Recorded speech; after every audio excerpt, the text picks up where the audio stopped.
Okay, next let's talk about a timeline as far as how long it would realistically take for the Kearney Red Cross to update and improve all of their social media.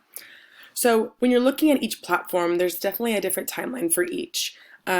I would definitely say the first thing they should focus on is the easiest, which would be Facebook, Instagram, and Twitter, as those are just simple photos typically that you post and add captions onto, and they can be updated quite quickly.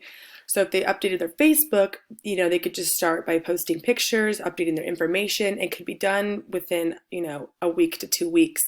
They could also start by slowly adding in other social medias after they've kind of conquered one. So once they update their Facebook, they could quickly focus on their Instagram.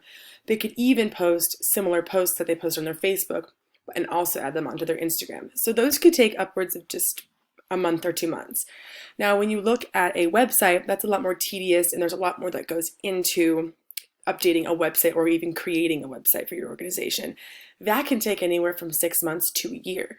But overall, if they started slowly adding in their social media and updating it and then developing some sort of a plan as to how often they want to post on it, whether it's once a week, twice a week on each platform, they could overall get all social media platforms up and running and, have quality social media with anywhere from 6 months to a year.